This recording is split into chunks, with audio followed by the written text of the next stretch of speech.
Fain with the Youngstown Lifestyle Podcast, and my guest for today is Lem Balagot. How you doing today, Lem? I'm doing well, Scott. Happy New Year. Happy New Year to you too. Reason we're talking today is we picked up, we're working on a property together in Youngstown, a residential investment property, and you acting as part financer of the property and just someone who brought the deal, helped bring the deal to the table.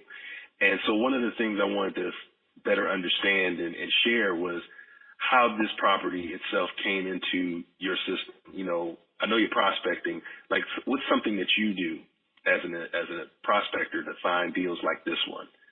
I'm going to stop talking now. Okay, sure. No, not a problem. Yeah, well, what I do is I virtual wholesale, and basically my online marketing is my campaign. And when this property came into my leads,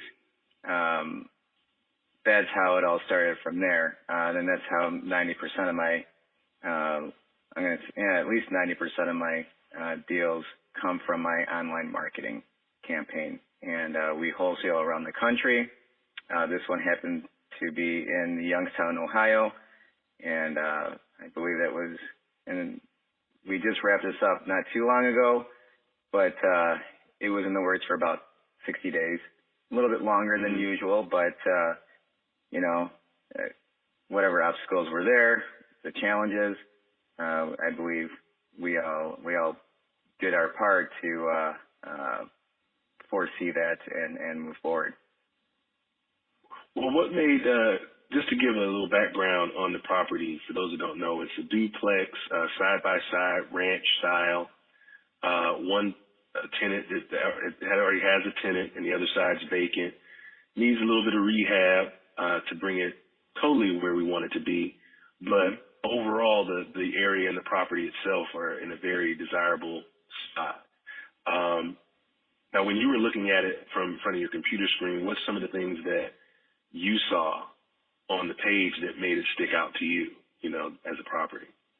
Sure. Well, number one, anytime you deal with duplex, I feel that there's always a buyer for something. And when you look for, when you come across those, some people look for the passive income. And in this neighborhood, when we first looked into it, we looked at it into a flip. And when I reached out to, when I spoke to the homeowner that submitted the information, I got the details of what this area was from the get-go. So I kind of knew what I was dealing with from the very beginning. They told me that this area here, this whole area was built primarily for a hospital that they were bringing in. And this was back in the day, I don't know, I'm going to say years, at least in the 70s. And they built this whole district in this, I don't know if it's just this area, but I know along the street, they built a bunch of duplexes for resident doctors, surgeons, so forth, that they brought in from out of state to give them housing here. And this is how this all started with this development. But what we found out, what I looked into, obviously right away, was what's the potential? What are the potentials for another buyer to, to make a return and do what they do? If they didn't fit, then I wouldn't be talking to you right now, or having worked with you and your partner for the last 2 months on it. So there was a lot of potential here. That's what we saw from the very beginning. Okay. Yeah, when it comes to like discerning potential in investments, I know that you were a graduate of Fortune Builders, right? Correct. Mm-hmm. So how did Fortune Builders prepare you for doing what you're doing now, doing the wholesaling and whatnot? Well, that's a good question. Yeah, that's a good question. Well, they obviously have their boot camps for it, and they've been very, very helpful from the very get-go. of how to approach things and what to look for. Like you just said, is they back you up with the education. Obviously, the knowledge though is coming from experience, and just you may flop on your first one, but you know your partner and I always talk about failing forward. So you just pick it up and you carry it with you, but you handle it in a different way. And that's how it was for fortune builders. You learn as you go. You can learn all you want in books all day long. But what it really boils down to is having that experience to gain that knowledge of what you've learned. So did they help? Absolutely. Just by, again, the boot camps that we attend to, you have guest speakers who've been wholesaling for years and basically try to set you up not for the things that not to do or what to look for, and they give it both ways, and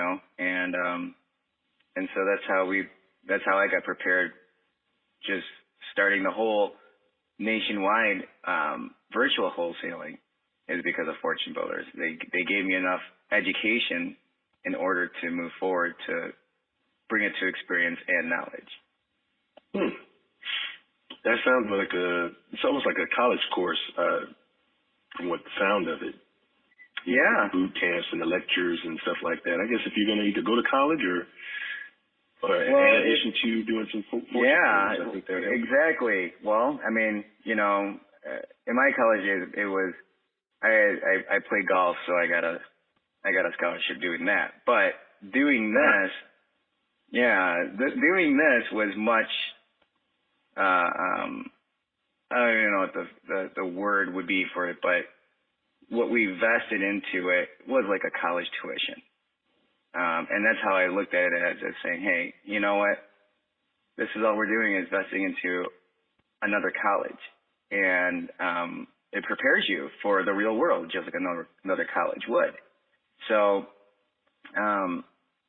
that's they do educate you that way. And you have coaches that were available at any time. And, these are mentors and people that have been they had a skin in the game for years, and whatever pertaining subject you might need to venture into with a coach. I mean, they give you their bio right away, tell you who's your experts in this particular spot as opposed to somewhere else. You got REOs on one side, you got who deal with foreclosures over here. You just have so many different types of coaches that can help you in different situations. So that's been a key component to us moving forward from fortune builders. Yeah, sometimes it's. I was talking to somebody today about knowing the path and walking is two different things. So it's nice to see that you have a nice transition between learning and then applying the information that you learned. I think that has some value, as far as, especially when it comes to doing real estate. And I took my classes from the School of Hard Knocks. My college course in doing this is a property that I flipped using some hard money in Detroit. And it was a duplex too, up and down, hardwood floors. And I think I made just about every mistake you can make. I still managed to, do a little bit better than breaking even by the end when it was done. But I learned so many great lessons out of that situation. And go ahead. Oh, go ahead. No, go ahead. I'm listening. Oh no, I was just going to piggyback off of that. Is again, when you learned or you experienced to gain that knowledge, you knew what to pick up with you on your next project of what not to do and what to do. And again, if I go back to fortune builders, what they try to teach you on is from the costly mistakes. And you put this tuition into it, and if you were able to capitalize that when you go on your project, from making that big, costly mistake that can, drive you out of the game real quick. That's what they did. They tried to prevent that, and so far I'm still here. So, it's I haven't hit that costly mistake, and I think again it's because of what I've been educated with. And another thing too about fortune builders, I mean, I can speak so highly about them just because things are handled the right way. I think the business ethics of this community is fantastic. People just do it the right way, and and it goes back to what I've grown up with my mother. Just when you do it, just do it right. You may run into obstacles or challenges, but those are things you have to deal with. Things line up the way they're supposed to line up, and that's what we did with fortune builders. We just want to do things the right way.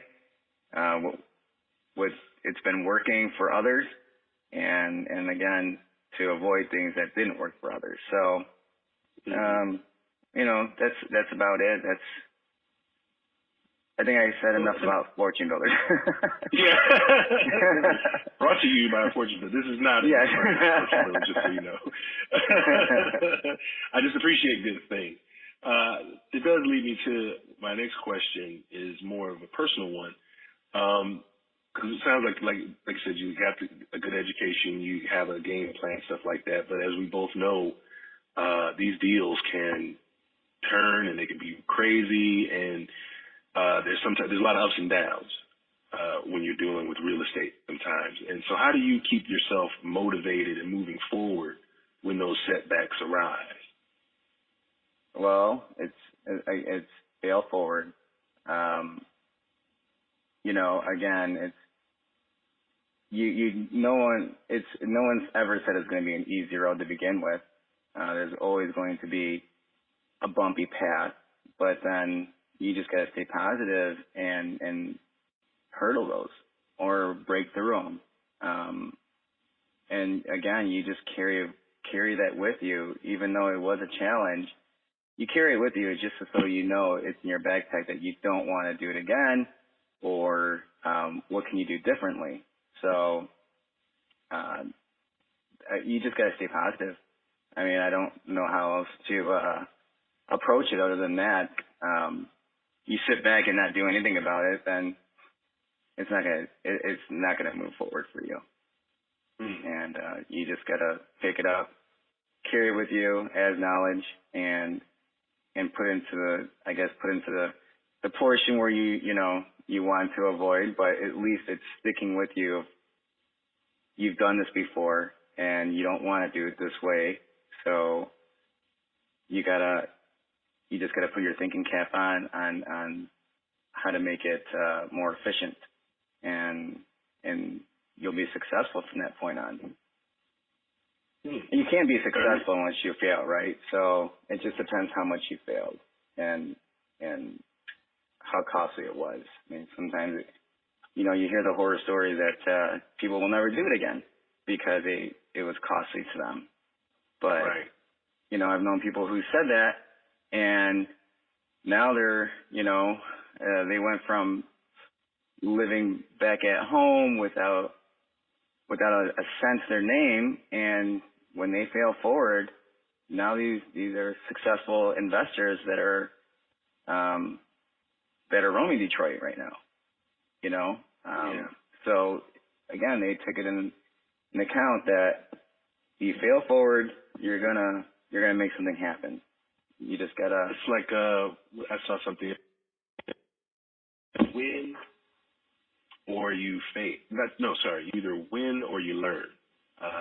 Basically, putting it forward that there's no losers. I guess the only time you can lose is if you just put it down and never pick it back up after you Absolutely. fail. Absolutely. I 100% agree with you on that. Yes. Yeah, but I think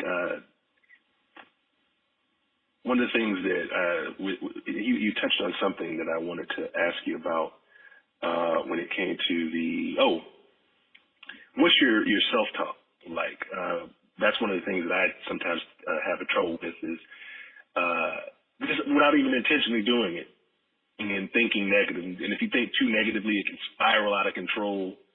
And you're not even having a real thought. You're having what your anxiety and what your frustration thinks is a real conversation, internal conversation. So like for me, the things that help me are, sometimes I listen to something motivational. For instance, right now I'm listening to a lot of Lisa Nichols. Just her voice right now to me is giving me strength to do a lot of things and move forward in some things in my life. I just was curious as to, do you have something that you listen to or someone that you talk to that kind of gives you that same type of boost or lift when you need it? Yeah, every day. And that's my biz and life partner, my wife. Oh, okay. Yeah. She's my rock. She keeps me, whatever situation, that I'm experiencing. It can be life in general, or it can be about real estate, but either way, it my message or my words that come out for some odd reason come back to me in a more, it's like I just ate spinach, I come back stronger. And, Popeye reference. Yes. Yeah, exactly. She's the one that, gives me that strength every day, every single day. I tell her every day, we talked about before, Scott, the real estate so far is, it's a roller coaster. It's up and down, up and down. And, Mm-hmm. She's on the seat next to me. So she's experienced the same thing, even though we handle separate segments of the business. She's still in the same ride. And just having her right next to me on these up and downs, at the end of the day, when you're done with a roller coaster, it was fun, right? And you want to go do it again. So, right. That's who rides next to me every single time, every single deal, every single, situation. She's right next to me, listening and or, giving me that support. So if that helps. I would like to add, just in case my wife ever listens to this, I wanted to acknowledge as well that my wife as well. I don't want to give you the impression that it's just I'm listening to motivational stuff, and Mm-hmm. that's the only thing that helps me. She's also she's also the other half of myself when it comes to helping me and supporting me emotionally and things like that. So if you're listening, honey, that you're in there too. A little self-preservation, because I don't want it ever to be thought that I don't appreciate everything that she does for me. Before we wrap up, I gave you a random question last time. I have a random question for you today. I wanted to get your answer before we wrap up. Okay. This is deep. I'm just curious what you say. Okay. Ready? I'm ready. Okay. What do you hit think? me once before, and you're going to hit me again, so let's do it. This was deeper than the last one. Okay. What do you think would be one of the best steps we could take toward ending poverty around the world?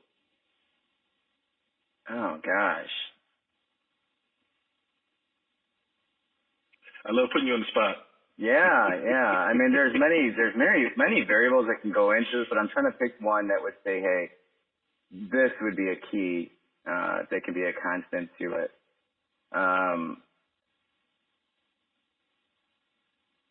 Give. People have to just keep giving.